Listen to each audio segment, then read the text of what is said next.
Greetings everyone and welcome to another episode of Road to be Proficient in Python, and on today's challenge we have list comprehensions.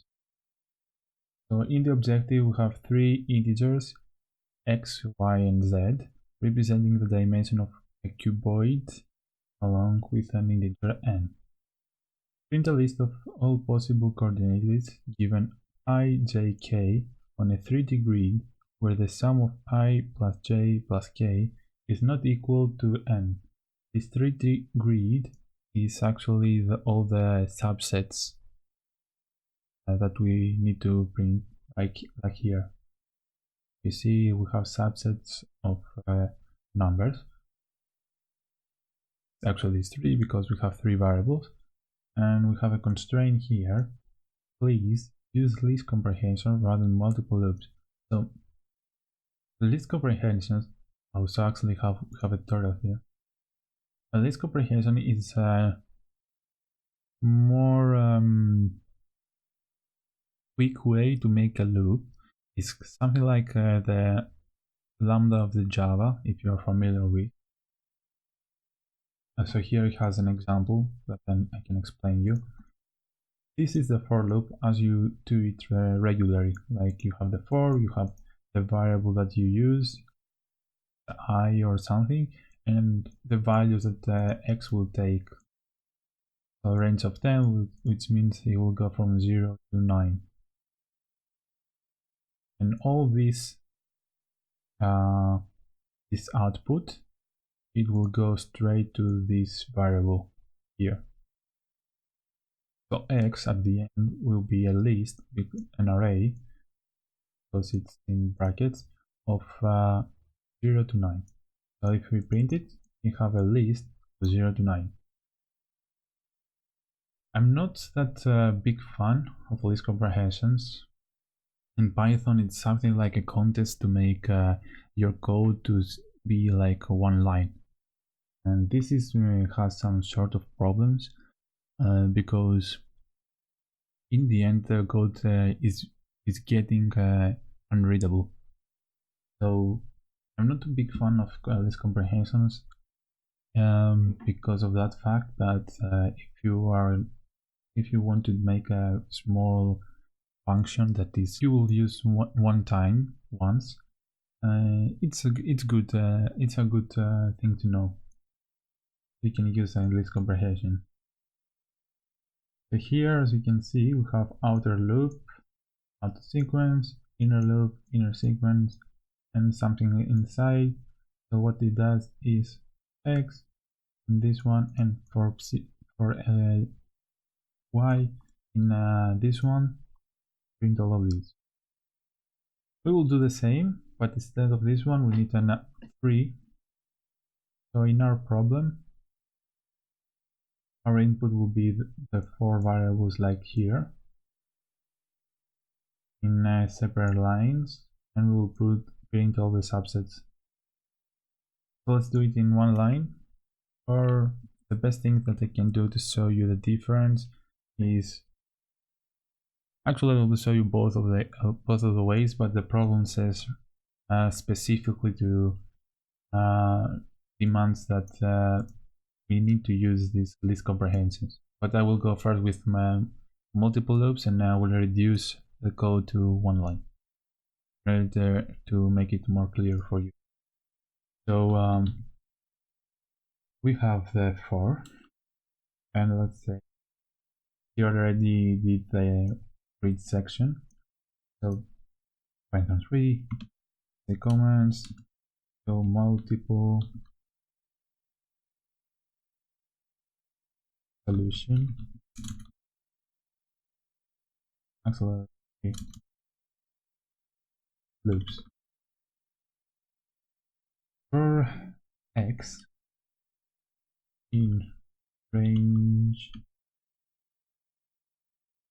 of I don't think we take the negatives, and the number.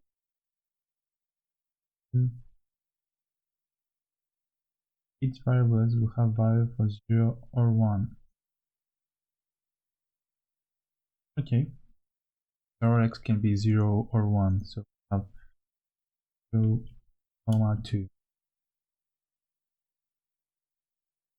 This is our first loop, and we copy the same 0 to x, sorry, x plus 1 again, because we need the x variable, 2, and print 2. For the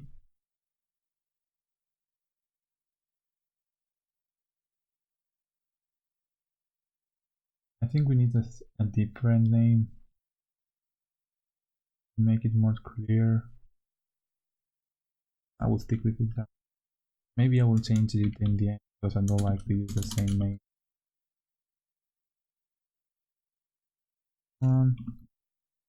And for Z,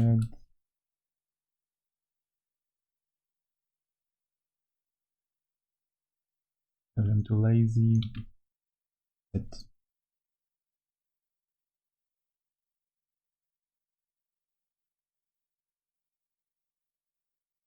Alright.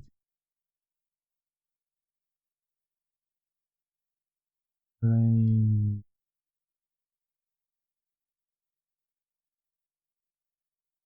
In. Sorry, forgot the in. To have that, and now we need to print everything if this one is not the same, the sum of n is the sum of these variables, and then we need if n not equal x, that's why I will change it pi. I will say pi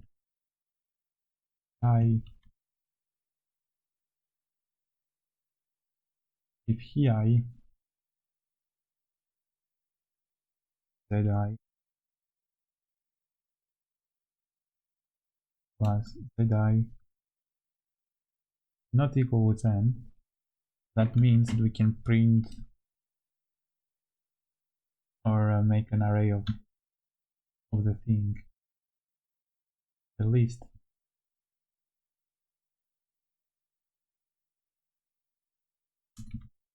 A list, and we will have list equals list and append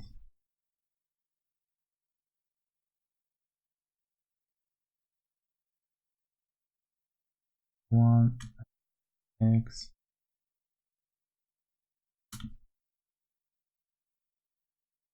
I pi, and that will solve the problem because we have three for loops that actually go through every value of the steps x, and if the sum of those three is not n, then we append it to our list, and afterwards we can make a sort, like go right now here, we sort and say sort, and I think that will do the trick. Need to print.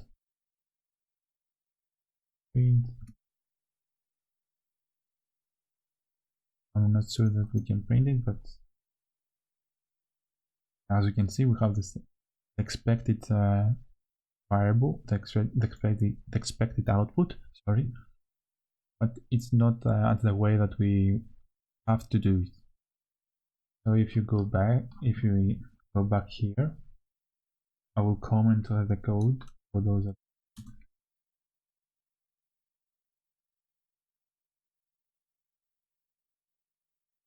difference. So we can do it like so. We have a list we have 3 for loops, and we will do it like so. X, comma, Z, comma, Z for X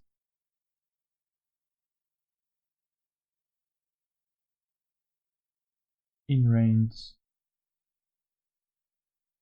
for C, in range for Z, in range of Z.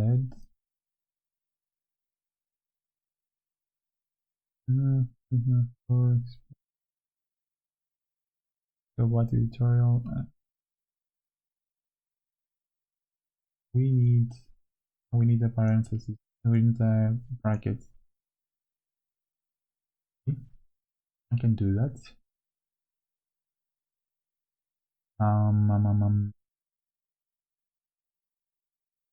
Yes.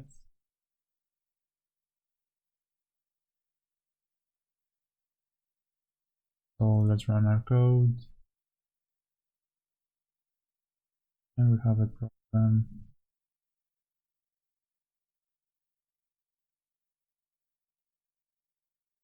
So we cannot use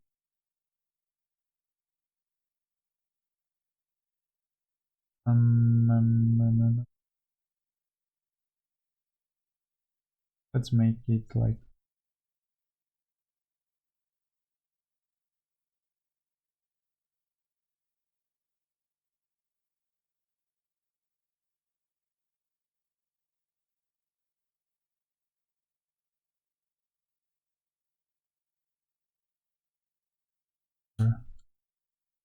and for. Now I think it might run. At least we have a progress.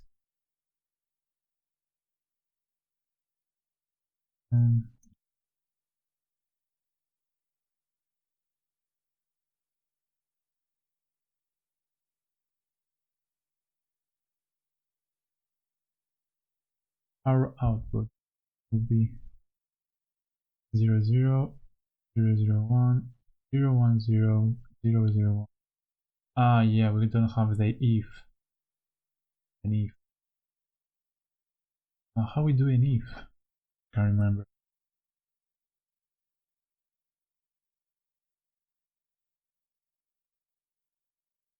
Yeah, you're right at the end. Okay.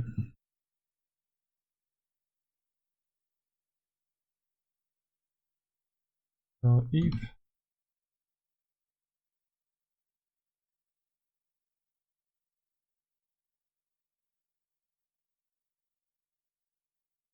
and now we are good. As you can see, it's the same thing, just in a line. And you can see why I'm not so big of the fan of this one, because that is like not readable at all. I don't know. It's my personal opinion. You can judge it with your own preferences and stuff. People in Python though say like if you are really good Python developer, you need to do everything in one line.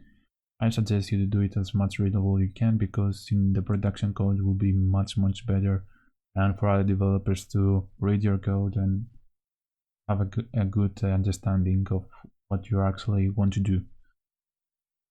But if we submit our code, it passes the test, we are good. So that was the challenge. I hope you like it. If you do like it, please hit the like button, and see you in the next one.